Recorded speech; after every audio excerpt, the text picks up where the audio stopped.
नमस्कार दोस्तों, आपका हमारे चैनल पर स्वागत है। इस वीडियो में हम जानेंगे आज की 10 बड़ी खबरों के बारे में। चलिए शुरू करते हैं वीडियो को। हरियाणा में आज भी एक्टिव रहेगा मानसून। हरियाणा में मानसून एक्टिव रहने से मौसम का मिजाज बदल गया।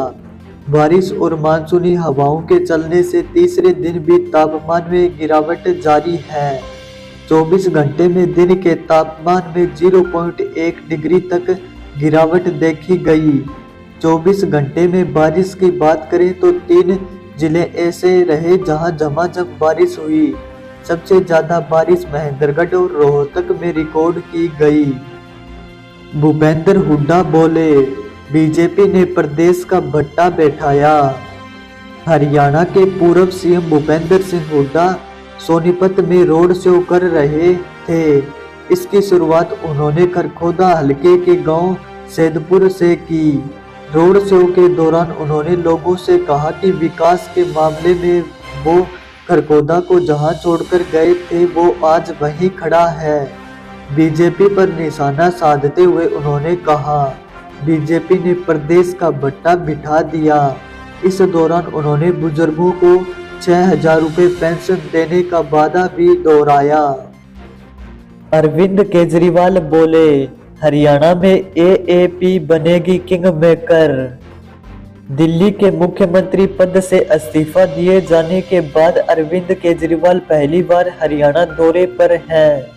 यहां केजरीवाल ने यमुनानगर के जगाधरी में 1.5 किलोमीटर रोड शो निकाला।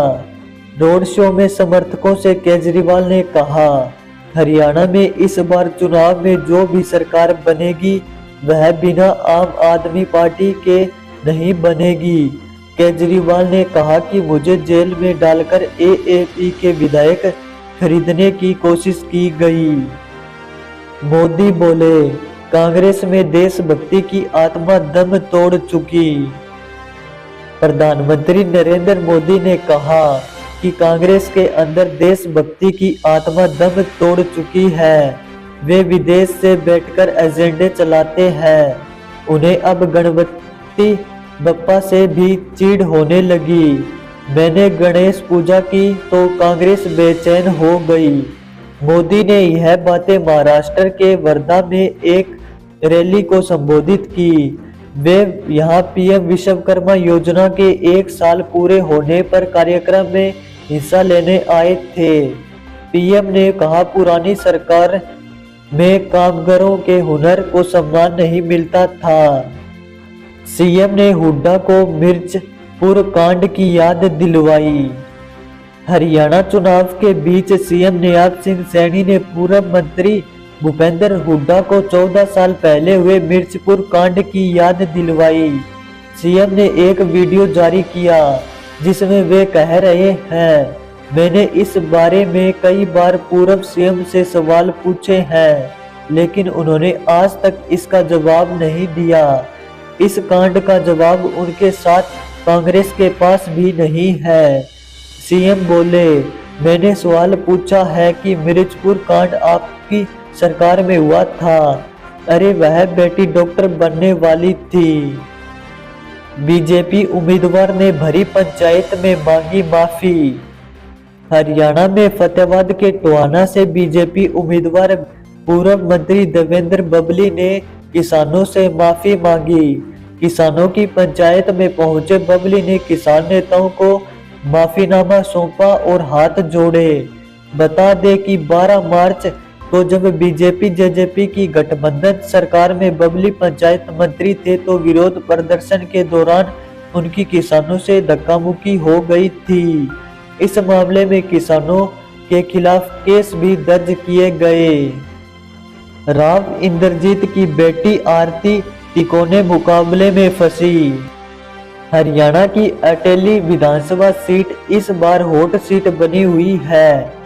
इसकी वजह यहां से दक्षिणी हरियाणा के रामपुरा हाउस की राजनीतिक वारिस आरती राव का बीजेपी से चुनाव लड़ना है। आरती राव का इलेक्टोरल पॉलिटिक्स में यह डेब्यू है। वे पहली बार चुनाव लड़ रही है। आरती राव केंद्र की मोदी 3.0 सरकार में लगातार दूसरी बार केंद्रीय राज्य मंत्री बने राव इंद्रजीत की बेटी है। राव इंद्रजीत कांग्रेस और बीजेपी में मिलाकर 6 बार सांसद बन चुके हैं। रोहतक में पूर्व मंत्री का हुड्डा पर तंज। रोहतक से बीजेपी के प्रत्याशी एवं पूर्व मंत्री मनीष ग्रोवर ने पत्रकार वार्ता करते हुए पूर्व सीएम भूपेंद्र सिंह हुड्डा पर निशाना साधा। मनीष ग्रोवर ने पूर्व सीएम भूपेंद्र सिंह हुड्डा द्वारा बीजेपी के घोषणा पत्र को कांग्रेस का कॉपी बताने पर पलटवार किया।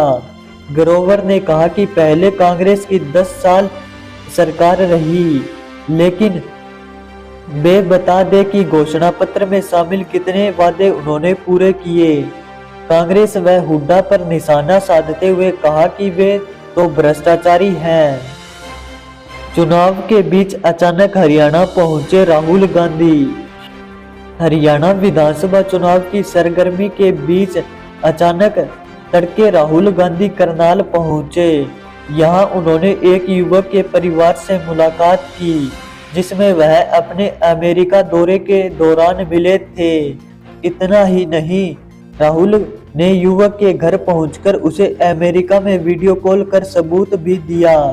राहुल गांधी करनाल जिले के घोगड़ीपुर गांव में सुबह करीब 5:30 बजे अचानक पहुंचे। राहुल के इस दौरे के बारे में न तो स्थानीय कांग्रेस नेताओं को सूचना थी और न ही पुलिस प्रशासन को। वह इतनी सुबह अचानक पहुंचे कि सभी दंग रह गए। हरियाणा में पूर्व बीजेपी मंत्री को झटका। हरियाणा में जाने माने बिजनेसमैन और पूर्व राज्यसभा सांसद सुभाष चंद्रा ने हिसार में बीजेपी से बागी होकर निर्दलीय चुनाव लड़ रही देश की सबसे अमीर महिला सावित्री जिंदल का समर्थन कर दिया।